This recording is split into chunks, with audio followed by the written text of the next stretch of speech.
ان الحمد للہ نحمده ونستعینه ونستغفره ونعوذ باللہ من شرور انفسنا ومن سیئات اعمالنا من يهده اللہ فلا مضل له ومن يضلل فلا هادی له واشهد ان لا الہ الا اللہ وحدہ لا شریک له واشهد ان محمدا عبده ورسوله اما بعد فان خير الحديث كتاب الله وخير الهدي هدي محمد صلى الله عليه واله وسلم وشر الامور محدثاتها وكل محدثة بدعة وكل بدعة ضلالة وكل ضلالة في النار.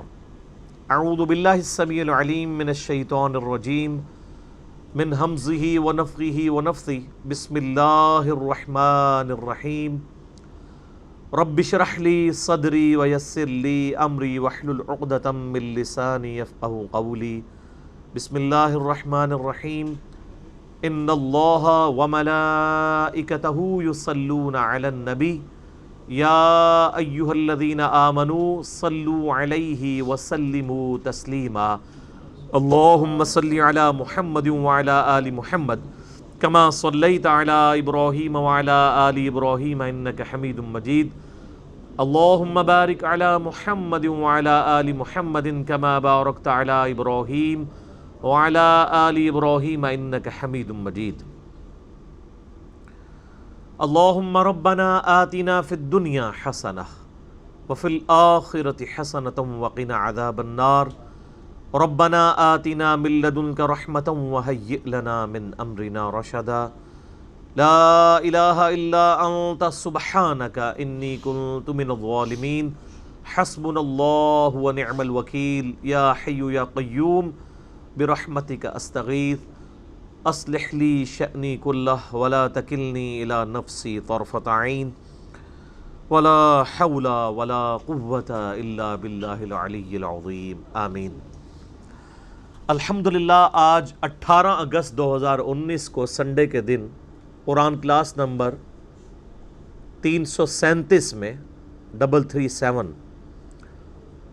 ہم انشاءاللہ تعالی سورہ الطارق سے سٹارٹ لیں گے. اعوذ باللہ من الشیطان الرجیم. بسم اللہ الرحمن الرحیم.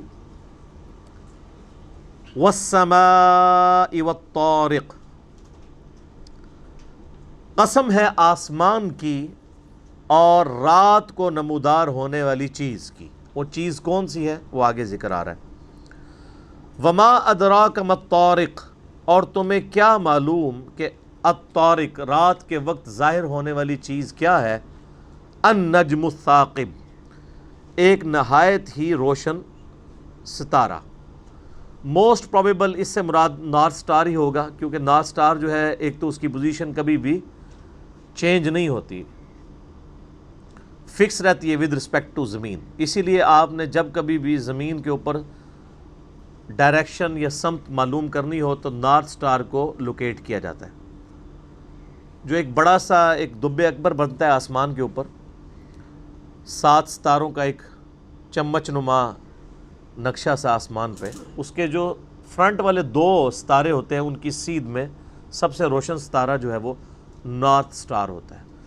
اور اگر نارتھ سٹار آپ لوکیٹ کر لیں کسی بھی بیابان کے اندر یا سمندری سفر میں ریگستان کے اندر، اور اپنا رخ آپ اس کی طرف کر لیں تو وہ آپ کا رخ شمال کی طرف ہو جاتا ہے. آپ کے دائیں طرف مشرق، بائیں طرف مغرب اور بیک سائڈ پہ جنوب ہوگی.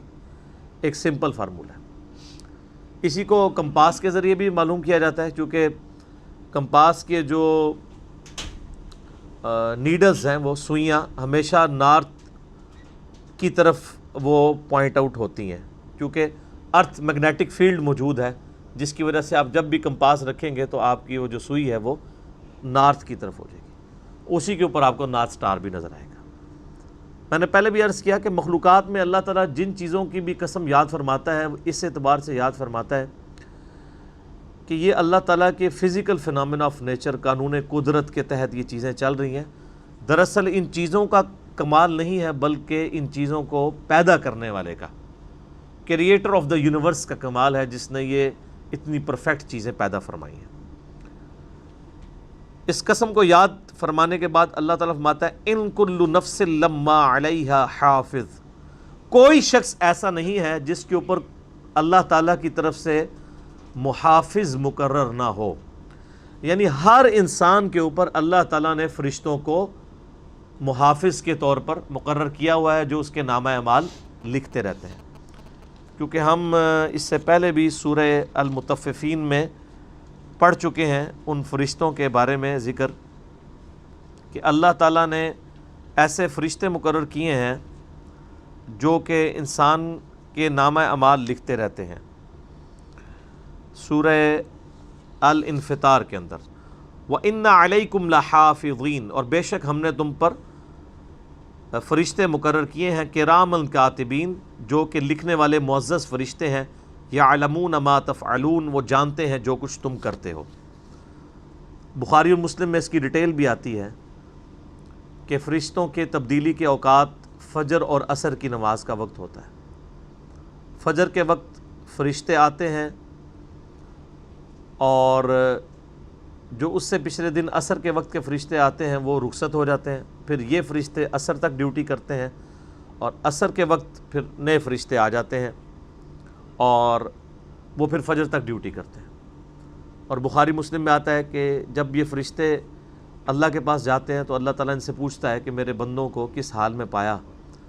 تو جو نیک بندے ہیں اللہ کے، اللہ کو سیریس لینے والے، تو فرشتے کہتے ہیں جب گئے تھے فجر کی نماز پڑھ رہے تھے، جب لوٹے تو عصر کی پڑھ رہے تھے۔ اور دوسرا فرشتوں کا گروہ کہتا ہے کہ جب ہم گئے تو عصر کی نماز پڑھ رہے تھے اور جب لوٹے تو فجر کی نماز پڑھ رہے تھے۔ اس کے علاوہ بھی اللہ تعالیٰ کی طرف سے فرشتے مقرر ہیں انسانوں کے اوپر۔ یہ چھوٹے بچوں کو آپ اکثر دیکھتے ہیں کہ کس طریقے سے وہ بغیر خوف کے بھاگتے پھرتے ہیں، اور بعض اوقات ایسی ان کو چوٹیں آتی ہیں کہ انسان پریشان ہو جاتا ہے کہ انسان اگر بچوں کو خود سنبھالنا چاہے تو کبھی سنبھال نہیں سکتا۔ یہ اللہ تعالیٰ کا بہت بڑا معجزہ ہے بچوں کا بڑا ہو جانا۔ بچے جس قسم کی حرکتیں کرتے ہیں، بغیر سوچے سمجھے بھاگنا اور اوٹ پٹانگ حرکتیں کرنا، ان تمام چیزوں کے باوجود ان کی حفاظت ہونا، یہ اللہ تعالیٰ نے فرشتے مقرر کیے ہوتے ہیں، الا یہ کہ جس کی موت کا وقت آ جائے وہ ایک الگ بات۔ ادروائز آپ دیکھتے ہیں کہ بچے بھاگتے ہوئے کبھی ان کو چوٹ آتی ہے تو بالکل کن پٹی کے قریب، کبھی بالکل آنکھ نکلتے نکلتے بچتی ہے تو بندہ کہتا ہے شکر ہے بچت ہوئی۔ تو اللہ تعالیٰ نے فرشتے مقرر کیے ہیں۔ اور اس کانٹیکسٹ میں اس حدیث کو بھی یاد کر لیں جو صحیح بخاری میں ہے، انٹرنیشنل نمبر کے مطابق 2311، بڑی لمبی حدیث ہے جس کا لب لباب یوں ہے کہ شیطان نے انسانی شکل میں آ کے حضرت ابو ہریرہ رضی اللہ تعالیٰ عنہ کو ایک وظیفہ بتایا تھا۔ تو نبی علیہ السلام سے جب انہوں نے ڈسکس کیا تو آپ نے فرمایا یہ 3 راتوں سے جو تمہارا مہمان ہے یہ شیطان تھا۔ اور پھر انہوں نے عرض کی کہ اللہ کے رسول، اس نے مجھے بتایا کہ اگر تم رات کو سونے سے پہلے آیت الکرسی پڑھ لو تو صبح تک اللہ تعالیٰ ایک محافظ تم پر مقرر کر دے گا، فرشتہ۔ تو آپ نے فرمایا صلی اللہ علیہ وآلہ وسلم کہ وہ شخص ہے تو جھوٹا تھا لیکن اس نے بات سچی کی ہے کہ جو شخص آیت الکرسی پڑھ کے سو جائے تو صبح تک ایک فرشتہ اس کی حفاظت کے اوپر مقرر ہوتا ہے۔ تو یہ فرشتے اللہ تعالیٰ کی طرف سے حفاظت کے اوپر مقرر ہوتے ہیں۔ فَلْيَنظُرِ الْإِنسَانُ مِمَّا خُلِقَ، پس انسان کو دیکھنا چاہیے، غور و تفکر کرنا چاہیے کہ اسے اللہ تعالیٰ نے کس چیز سے پیدا فرمایا۔ ایک بے قدر پانی کا قطرہ تھا، اس سے اللہ تعالیٰ نے اتنی کمپلیکس کریشن کریٹ کر دی ہے۔ صرف انسان اپنی پیدائش کے اوپر غور و تفکر کر لے تو اسے اللہ تعالیٰ کی معرفت اور شناخت نصیب ہو جائے گی۔ خلق من ماء دافق، اسے ایک اچھلتے ہوئے پانی سے پیدا کیا، منی کے قطرے سے۔ یخرج من بین الصلب والترائب، جو پیٹھ اور سینے کی ہڈیوں کے درمیان سے نکلتا ہے۔ یعنی یہ اللہ تعالیٰ نے جو اس کی پروڈکشن، ظاہر ہے کہ جو ہم خوراک کھاتے ہیں اسی سے ہی وہ گوہر نایاب، وہ جو ہے لیکوڈ بنتا ہے جس سے انسان کی یعنی پروڈکشن کا، ریپروڈکشن کا سلسلہ جاری ہے۔ اور وہ اللہ تعالیٰ فرماتا ہے پیٹھ اور سینے کی ہڈیوں کے درمیان سے ہم اسے نکالتے ہیں۔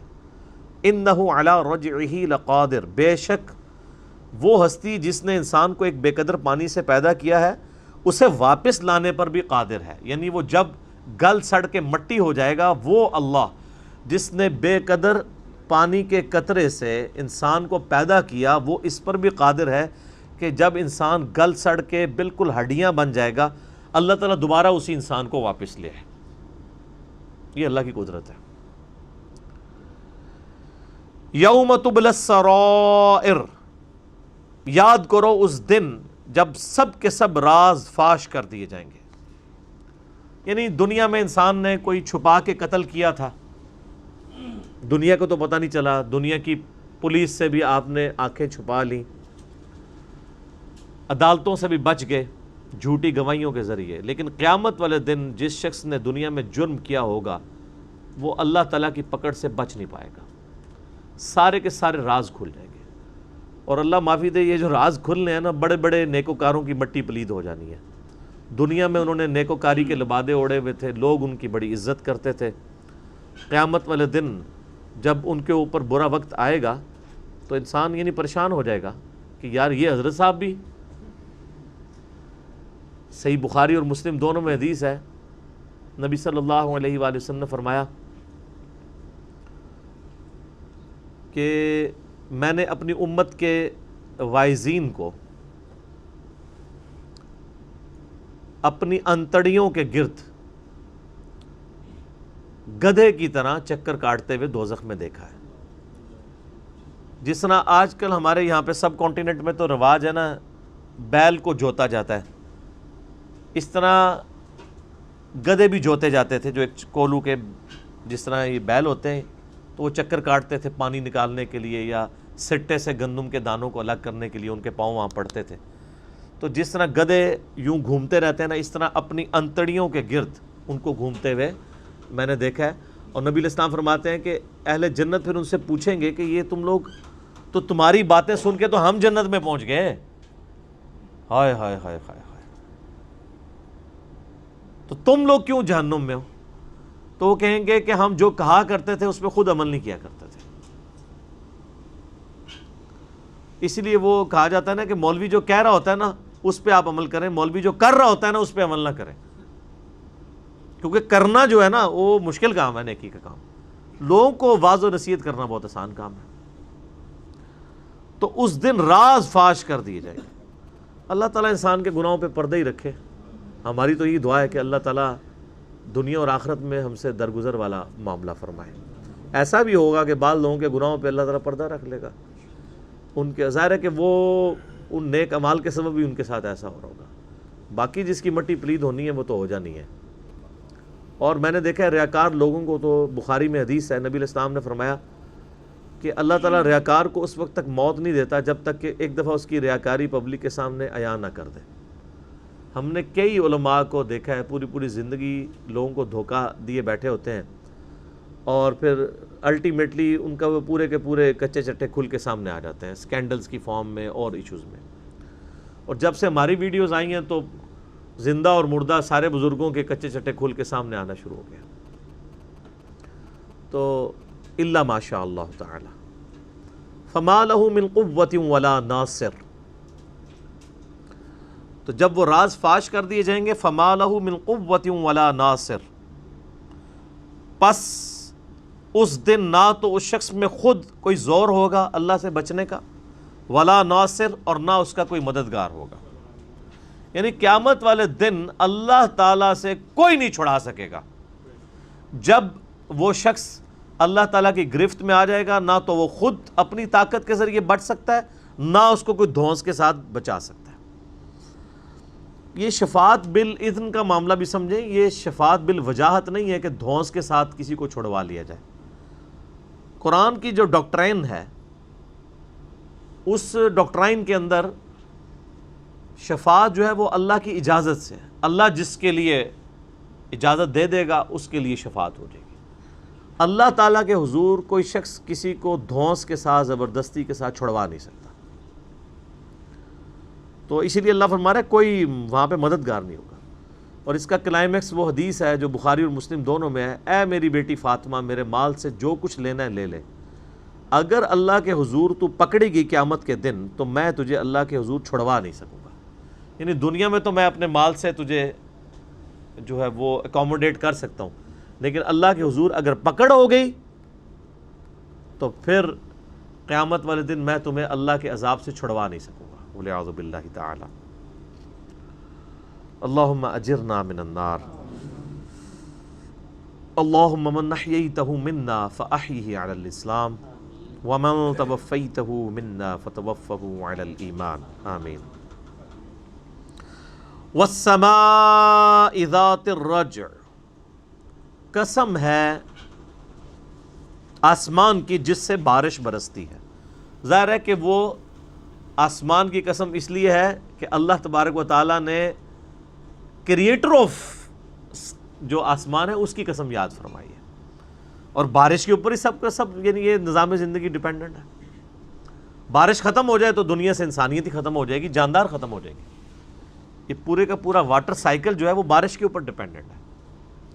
سورج کی روشنی سے سمندروں کا پانی ایویپوریٹ ہوتا ہے، وہ بارش کی فارم میں زمین پہ برستا ہے، گلیشیئرز کی فارم میں پہاڑوں پہ سٹور ہوتا ہے، پھر اسی سورج کی روشنی سے وہ پگھلتا ہے، وہاں سے دریا چلتے ہیں، زمین کے اوپر بھی زمین کے نیچے بھی، اور ہم زمین کے نیچے سے وہ پانی نکالتے ہیں، اوپر سے بھی استعمال کرتے ہیں، بارش بھی الٹیمیٹلی زمین اگاتی ہے۔ زمین اگانا چھوڑ دے تو انسانیت یہاں پہ ایگزسٹ ہی نہیں کر سکتی، کوئی جاندار نہیں ایگزسٹ کر سکتا۔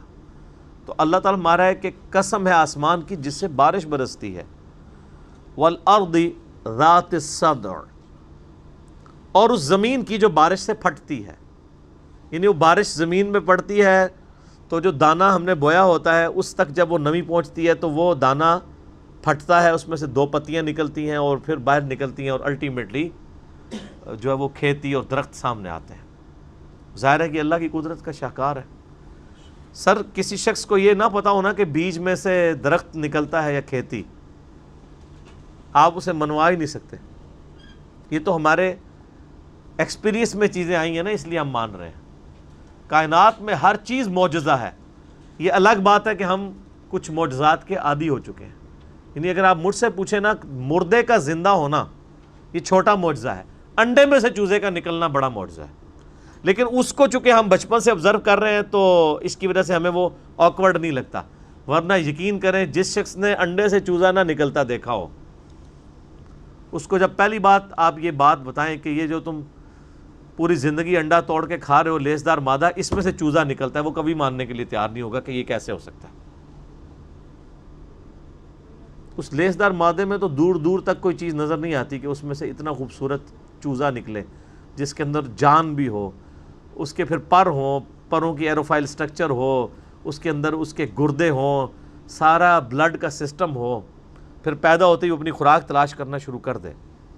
ایک چوزا نہیں کو بنا سکتا سر، چوزا تو بہت بڑی بات ہے، چوزے کی چونچ نہیں کو بنا سکتا۔ زمین و آسمان کی ساری مخلوقات مل کے ایک انڈا نہیں ایسا بنا سکتی جس میں سے چوزا نکلے۔